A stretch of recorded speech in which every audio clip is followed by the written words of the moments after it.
The past month has been an absolute disaster for Netflix, and it's about to get even worse. Because for the first time in over a decade, they had to come to their shareholders and tell them that they lost subscribers. And over the next few months, they're projecting to lose millions more. And as a result, their stock cratered. Down 40% in a day, down 50% over the past month. You can just look at this drop off and see.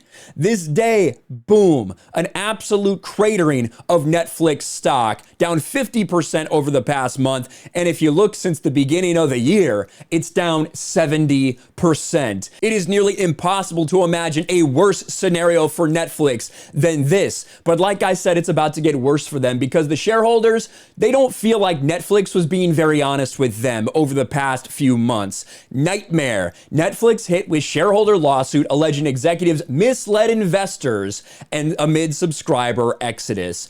As its stock tanks and its subscribers continue to flee, Netflix is now facing a shareholder lawsuit accusing the left-wing streamer of misleading investors about the difficulties the company was experiencing in retaining customers. And there are a variety of reasons why this is happening to Netflix. You look at how much more competition there is now than there was a few years ago. You look at a lot of these other streamers taking back some of their properties that people love, that people would binge constantly, that would constantly be in the top 10 of Netflix. Things like The Office, things like Parks and Rec, Disney Plus taking back all the Netflix Marvel series that were a hit for them.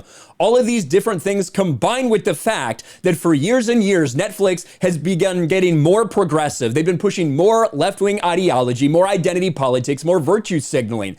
So now that all the good content is being taken away by a lot of other upstart streamers, they're left with an overwhelming majority of garbage on their platform. That's not to say there isn't good shows. There absolutely is. They've got Cobra Kai. They've got something like Ozark, which I think is an incredible show. But those are kind of few and far between. The rest of the Netflix original programming is so heavily slanted to one political direction, and it looks like people don't like that very much. The lawsuit, which was filed Tuesday in a Northern California federal court, covers Netflix shareholders who bought stock between October 19th and April 19th, a period which the value of the stock plummeted a stunning 67%.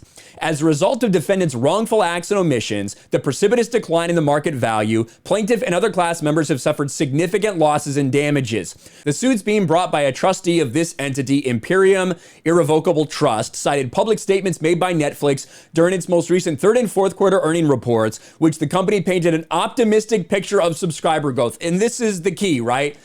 The executives at Netflix were telling their shareholders, we're telling the people that invested in this company, we see continued growth. We're going to do this, we're going to do that, and it's going to be no problem. We have no thoughts that there could possibly be a regression in subscribers as they continue to crack down on password sharing, as they raise the price twice within the last year because they're desperately realizing that they need more money, they need more capital.